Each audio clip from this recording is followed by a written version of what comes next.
So the next topic is transformer.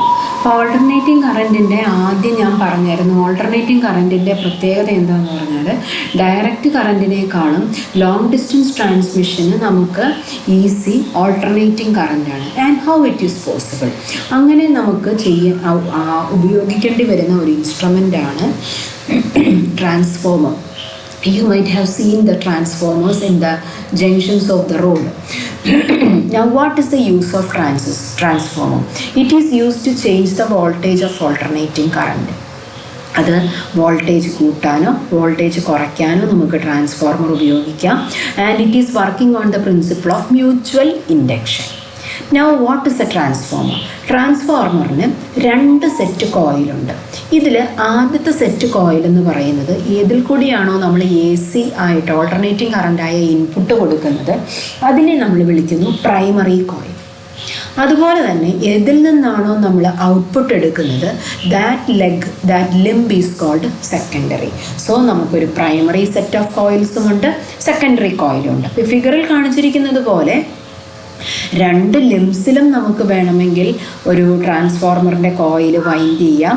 അതല്ലെങ്കിൽ പ്രൈമറിയുടെ മുകളിൽ തന്നെ പ്രോപ്പർ ലാമിനേഷനോട് കൂടിയും സെക്കൻഡറി കോയിൽസ് വൈൻഡ് ചെയ്യാം കേട്ടോ. അപ്പോൾ അങ്ങനെ 2 രീതിയിലും നമുക്ക് ട്രാൻസ്ഫോർമേഴ്സ് ഉണ്ടാക്കാൻ സാധിക്കും. അപ്പോൾ ഇതാണ് ഒരു ട്രാൻസ്ഫോർമർ എന്ന് പറയുന്നത്. It has got A primary coil and A secondary coil. And let NP be the number of windings in the primary and NS the number of windings in the secondary. So if you are giving an alternating voltage to the primary coil, what happens? Current flows through this coil. It is an alternating current. Alternating current എന്ന് പറയുന്നത് അതിൻ്റെ magnitude എപ്പോഴും വ്യത്യാസപ്പെട്ടുകൊണ്ടിരിക്കും. It is a variable electric field. It will be providing a variable electric field. Varying electric field, time varying electric field will induces a magnetic field. That magnetic field induces magnetic flux to the secondary coil. It will induces a current in the secondary coil. മനസ്സിലായോ? So that inducing secondary കോയിലിൽ induce ചെയ്യപ്പെടുന്ന EMFനെ നമുക്ക് വിളിക്കാം ES എന്ന്. മനസ്സിലായോ? ES എന്ന് പറയുന്ന EMF ആണ് പ്രൈമറി കോയിലിൽ നമ്മളൊരു ഓൾട്ടർനേറ്റിംഗ് കറൻറ്റ് കൊടുത്തതിൻ്റെ ഫലമായിട്ട് പ്രൊഡ്യൂസ് ചെയ്യപ്പെട്ടത്. അങ്ങനെ സെക്കൻഡറി കോയിലിൽ ഒരു EMF സെറ്റപ്പ് ആയെങ്കിൽ, ഒരു ഓൾട്ടർനേറ്റിംഗ് കറൻറ്റ്, ഒരു ഓൾട്ടർനേറ്റിംഗ് EMF സെറ്റപ്പ് ആയെങ്കിൽ it will B inducing A back EMF in the primary. അപ്പം അങ്ങനെയാണെങ്കിൽ അഗെയിൻ പ്രൈമറിയിൽ ഒരു EMF സെറ്റ് ചെയ്യും. ആ EMFനെ നമുക്ക് EP എന്നും വിളിക്കാം. Okay, now the EMF in the secondary depends upon the windings in the secondary. മനസ്സിലായോ? അപ്പോൾ EMF in the secondary depends upon the windings in the secondary coil, and we know that rate of change of flux is equal to EMF. അപ്പോൾ നമുക്ക് EMF is equal to N into d∅dt എന്ന് എഴുതാമല്ലോ. So we have ES equal to NS into d∅dt. Lenz's rule അനുസരിച്ച് നമുക്കൊരു negative sign കൊടുക്കാം. ഇതുപോലെ തന്നെ EMF setup across the primary can be written as negative of NP into d∅dt. ഇതിൻ്റെ 2 ഇക്വേഷനെയും കൂടെ റേഷ്യോയാണ് ES/EP which is equal to NS/NP. ഇനി ഒരു ഐഡിയൽ ട്രാൻസ്ഫോർമർ ആണെങ്കിൽ ഇൻപുട്ട് പവർ എന്ന് പറയുന്നതായിരിക്കും it will be equal to output power.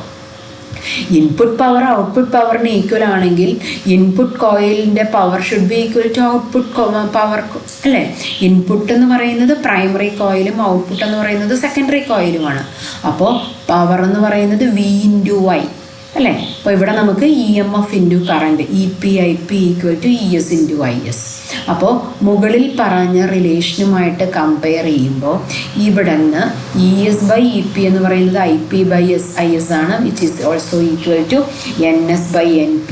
That is called turns ratio. ടേൺസില്ലേ, നമ്പർ ഓഫ് വൈൻഡിങ്സ് എന്ന് പറയുന്ന turns. NS/NP is also called turns ratio. അപ്പോൾ ഈ ഇക്വേഷനിൽ നിന്നെല്ലാം നമുക്ക് കാണാൻ സാധിക്കും, if number of windings in the secondary is greater than number of windings in the primary, it is called a step up transformer. അഥവാ അത് കുറവാണെങ്കിൽ it is called a step down transformer. ദാ ഇവിടെ നോക്കിക്കേ, first one is A step up transformer. First primary കോയിലിൽ 11 turns, secondary കോയിലിൽ 22 turns. So surely that is A step up transformer. And in this primary has 22 turns, secondary has 11 turns, so that is a step down transformer. അപ്പോൾ അതിൽ നിന്ന് എന്ത് നമുക്ക് മനസ്സിലാക്കാം? EMF developed is proportional to the number of windings. Now which are the energy losses happening in a transformer? അപ്പോൾ transformer എന്ന് പറയുന്നത് എന്തെല്ലാം ഉണ്ട്? ഒരു പ്രൈമറി കോയിലുണ്ട്, സെക്കൻഡറി കോയിലുണ്ട്. അതുകൂടാതെ പ്രൈമറി കോയിലും സെക്കൻഡറി കോയിലും വൈൻഡ് ചെയ്തിരിക്കുന്നത് ഒരു കോറിന് മുകളിലാണ്. കോർ എന്ന് പറയുന്നത് മിക്കവാറും ഒരു സോഫ്റ്റ് അയൺ കോർ ആയിരിക്കും. So what is happening? It is frequently allowed to repeated cycle of magnetization and demagnetization. അതെങ്ങനെ സംഭവിക്കുന്നു? ഒരു ഓൾട്ടർനേറ്റിംഗ് കറണ്ട് കൊടുക്കുന്നു. So thereby a magnetic field is set up across the coil. ഒരു magnetic field എന്ന് പറയുന്നത് ഒരു varying magnetic ഫീൽഡാണ്. Intensity കൂടും, അതിനുശേഷം കുറയും, അതിനുശേഷം ഫേസ് റിവേഴ്സൽ സംഭവിക്കും. Then are you remembering hysteresis curve ഓർമ്മയുണ്ടോ? അപ്പോൾ അതേപോലെയുള്ള പ്രോസസ്സുകളിൽ കൂടെ എല്ലാം core of the transformer is passing on. മനസ്സിലായോ?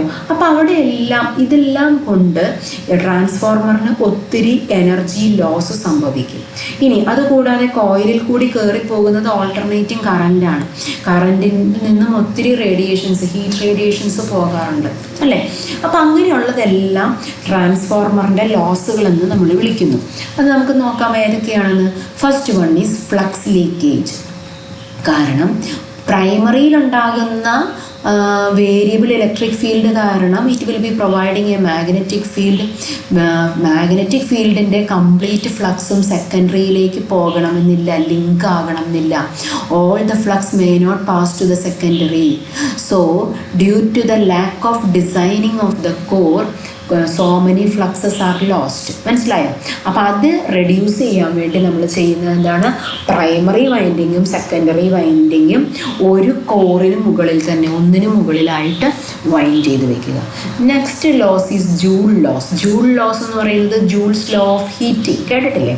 I²RT എന്ന് പറയുന്ന വാല്യൂ. അപ്പോൾ കോയിലിൽ കൂടി ഇലക്ട്രിക്കൽ എനർജി പോകുമ്പോൾ കോയിലിൻ്റെ റെസിസ്റ്റൻസ് കാരണം കോയിൽ ചൂട് പിടിക്കും. ആ പ്രൊഡക്ഷൻ ഓഫ് എനർജി എന്ന് പറയുന്നത് വേസ്റ്റേജ് ഓഫ് എനർജി തന്നെയാണ് അല്ലേ? അതാണ് ജൂൾ ലോസ് എന്ന് നമ്മൾ വിളിക്കുന്നത്. അത് മിനിമൈസ് ചെയ്യാൻ നമുക്ക് ചെയ്യാൻ പറ്റുന്നത് ഉപയോഗിക്കുന്ന കോയിലിന് തിക്കായിട്ടുള്ള വയർ യൂസ് ചെയ്യണം. അപ്പോൾ കൂടാതെ ഹൈ ആംപിയർ കറൻറ്റും കടത്തിവിടാൻ ശ്രമിക്കുക. Next one is eddy current. Eddy current ഓർമ്മയുണ്ടാകുമല്ലോ. ബ്ലോക്ക് പീസസിൽ കൂടെ ബാക്ക് EMF ഡെവലപ്പ് ചെയ്യുന്നതിനാണ് നമ്മൾ എഡ്ഡി കറൻസ് എന്ന് വിളിക്കുന്നത് അല്ലേ? ഇവിടെ ഓൾട്ടർനേറ്റിംഗ് മാഗ്നറ്റിക് ഫീൽഡ് പ്രൈമറിയിൽ ഡെവലപ്പ് ചെയ്യുമ്പോൾ അയേൺ കോറിലാണത്, കോറാണ് അവിടെ ഫീൽഡിലുള്ളത് പിന്നെ അല്ലേ? അപ്പോൾ ആ അയേൺ കോറിൽ ഡെവലപ്പ് ചെയ്യപ്പെടുന്നത് ഒരു എഡ്ഡി കറണ്ട്, ഒരു ബാക്ക് EMF ആണ്. അതിനെയാണ് നമ്മളിവിടെ എഡ്ഡി കറണ്ടിൻ്റെ പ്രൊഡക്ഷൻ എന്ന് ഉദ്ദേശിക്കുന്നത്. അപ്പോൾ അതുവഴിയും നമുക്ക് ഒത്തിരി വേസ്റ്റേജ് ഓഫ് എനർജി സംഭവിക്കുന്നുണ്ട്. അതിന് ചെയ്യാൻ പറ്റുന്നതെന്ന് പറയുന്നത് ഉപയോഗിക്കുന്ന soft iron core it should be laminated. Another one is hysteresis. Hysteresis loss എന്ന് പറയുന്നത് എന്താണ്? റിപ്പീറ്റഡ് സൈക്കിൾ ഓഫ് മാഗ്നറ്റൈസേഷനും ഡീമാഗ്നറ്റൈസേഷനും വിധേയമാകുമ്പോൾ ഉണ്ടാകുന്ന എനർജി നഷ്ടം അല്ലേ? അപ്പോൾ അതുകൊണ്ട് നമുക്ക് ട്രാൻസ്ഫോർമറിൻ്റെ മെറ്റീരിയൽ നമുക്ക് സെലക്ട് ചെയ്യുന്നത് എങ്ങനെയുള്ളതായിരിക്കണം? ലോ ഹിസ്റ്റീരിസിസ് ലോസ് ഉള്ള മെറ്റീരിയൽ, അതായത് സോഫ്റ്റ് അയൺ പോലെയുള്ള മെറ്റീരിയൽസ് വേണം യൂസ് ചെയ്യാനായിട്ട്. നൗ ലോങ് ഡിസ്റ്റൻസ് ട്രാൻസ്മിഷന് വേണ്ടിയാണ്. അപ്പോൾ ഇതൊക്കെയാണ് നമ്മുടെ സാധാരണയായിട്ട് നമ്മൾ എനർജി ലോസുകളായിട്ട് പരിഗണിക്കാറുള്ളത്. ഈ 4 എണ്ണമാണ്. And the 2 important points is that transformers are used mainly for long distance transmission.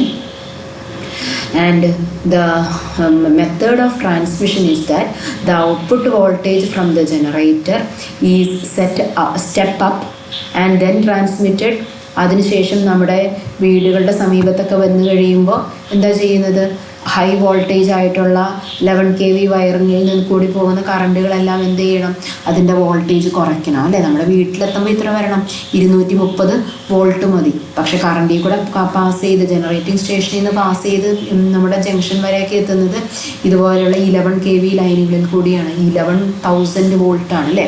അപ്പോൾ അതിനെ സ്റ്റെപ്പ് ഡൗൺ ചെയ്യണം. അപ്പോൾ സ്റ്റെപ്പ് ഡൗൺ ചെയ്യാനായിട്ട് ജംഗ്ഷൻ ട്രാൻസ്ഫോമേഴ്സും ഉണ്ട്. നമ്മുടെ വീട്ടിലുമുള്ള ഇൻസ്ട്രുമെൻറ്റുകളിലൊക്കെ സ്റ്റെപ്പ് ഡൗൺ ട്രാൻസ്ഫോമേഴ്സ് ഉപയോഗിച്ച് 230 വോൾട്ടിലാണ് ഓൾട്ടർനേറ്റിംഗ് കറണ്ട് നമ്മുടെ വീട്ടിൽ യൂസ് ചെയ്യാനായിട്ട് എത്തുന്നത്. So that's all this chapter. Thank you.